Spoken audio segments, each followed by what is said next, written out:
So very much a pleasure and a privilege to be here today. I always like to start by just highlighting that all of you in the audience are why we exist. And I really want to dovetail with the previous speaker.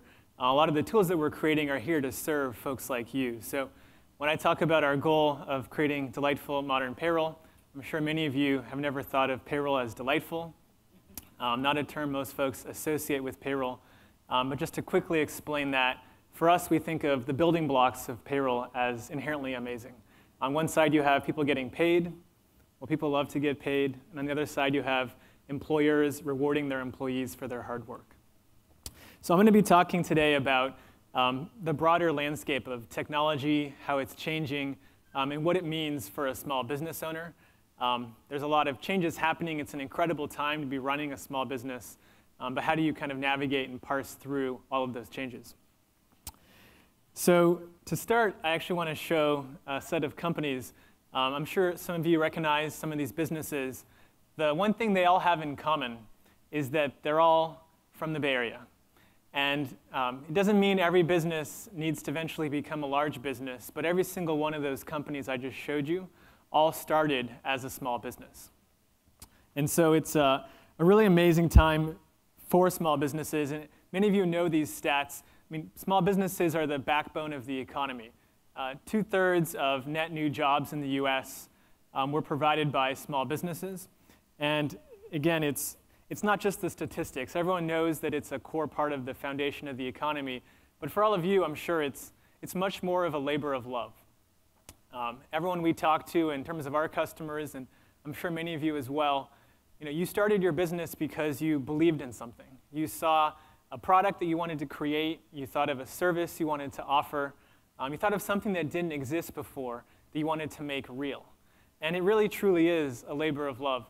This is Lenore and Anna. They run a bakery that makes pies, and they got an award in their first week of operations. Again, following what they loved, creating a food for their customer and being proud of what they were offering. Now, one thing, though, that being entrepreneurial does do is it kind of creates this mindset of doing everything yourself. You want to figure it out, do it from scratch, take a very oftentimes manual approach.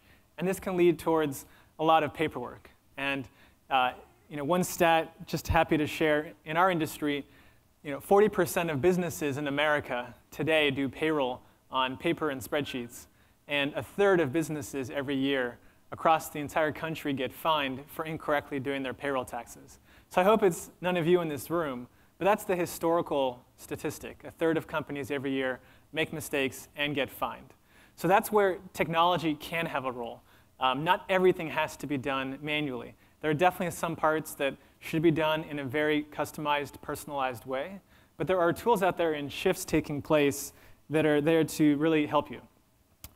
Now, technology, though, can in and of itself feel daunting. In a recent small business survey, 63% of respondents said they felt overwhelmed with the choices, the different technologies, the different tools. And a lot of that, again, makes sense for historical reasons. Technology historically has been difficult. It's been something that was expensive, something that was only available to larger businesses, something that you had to have training manuals and certification classes and lots of preparation for. But what is changing, and this is mostly being driven by many of you in this room in your personal life, is the way that we use technology as individuals. And so I'm going to walk through 4 broad trends taking place that have really started more in the personal environment, whether it's using your smartphone or how you interact with different tools like Facebook or Gmail, but now are actually having a profound impact on the business software landscape. And that's obviously an area where the goal is to help make your life easier and help make it more likely that your business succeeds and achieves the goals that you've set. So the first big trend is around design. Software used to have to just work, check a checkbox, be functional in a specific way. But now you're actually seeing tools out there that are built not just to be functional. The goal of how it's being built is for it to be beautiful. And this has a profound impact not just on you, but actually on your customer, because many of the tools that you're leveraging are there to help you connect with your customer better, and they impact how your customer thinks about you. So one example, this is an e-commerce website. created on a platform called Shopify. Again, this is not Shopify and their brand. This is the small business brand. This is the storefront that they've created. And by having design be a big area of investment, again, it gives you more credibility. It builds more of your brand for your client. And so that shift towards design is having a profound impact on the customer experience. The second trend is around user experience. And so maybe some of you have heard this term, UX, user experience. There's a lot of jargon out there. What it really means is that software should not be built that you have to then get trained on. You should not have to go through this manual kind of education process. A lot of software built in the 70s, 80s, and 90s created standardization, but then you had to learn how to use it. Software being built now with this mindset is there to augment you, to amplify how you do something in a natural way. And that's what, again, the bar for success is. And so the way this manifests, Square is a great example of this.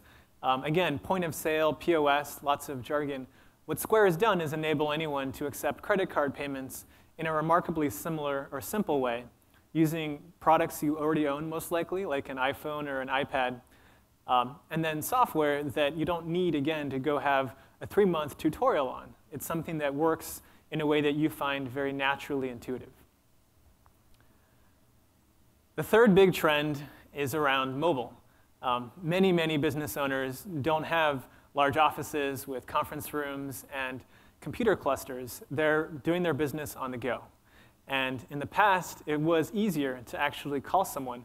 And that's why a lot of back office tasks in particular were done very manually. You would call someone on the phone to take care of that task.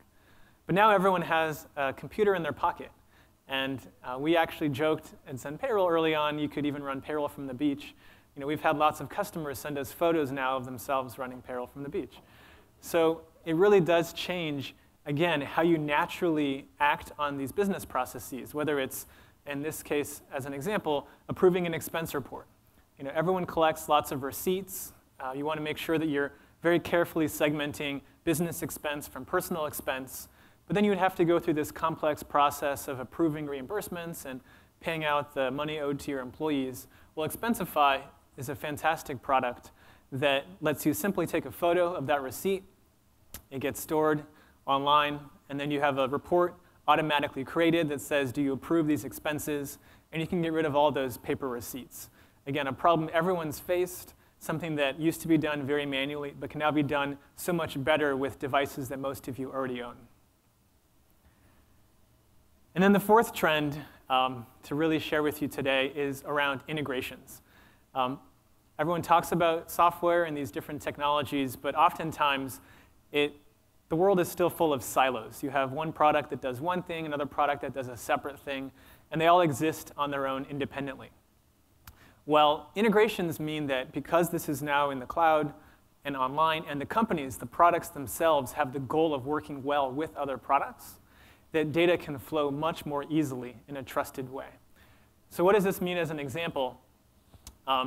Many, especially retail businesses, need to track hours for their employees. And they want to know how many hours someone's worked, and then that is a direct feed into payroll.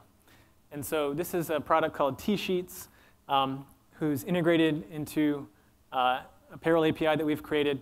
What it means is you no longer ever have to enter how many hours someone has worked when running payroll.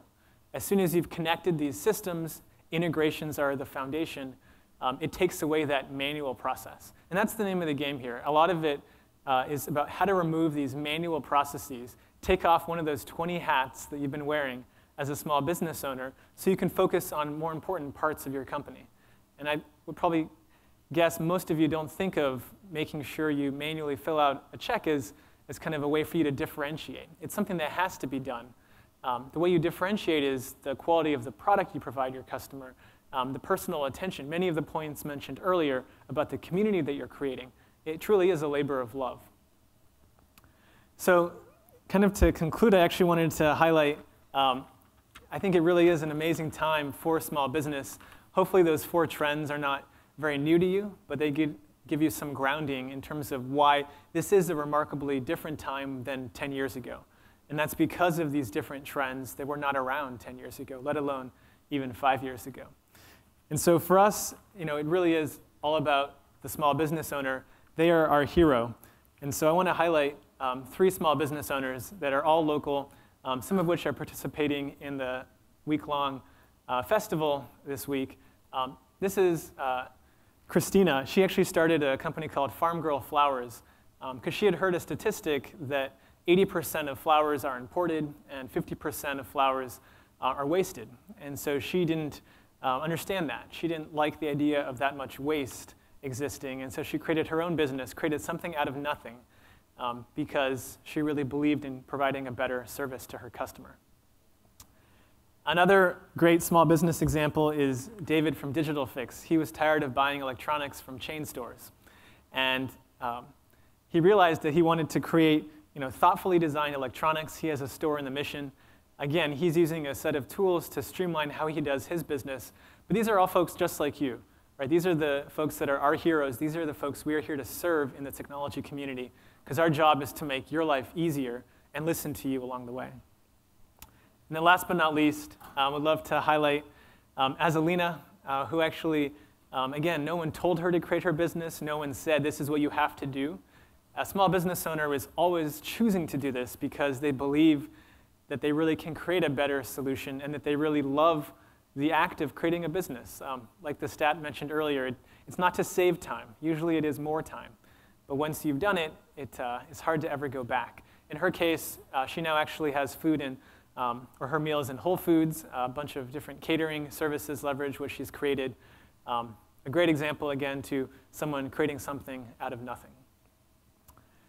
So just to end, happy to obviously take questions afterwards. You can always reach me at Josh@ZenPayroll if you have questions at all about technology. Our goal here is to serve the community. We exist. We started the company because of our prior small businesses.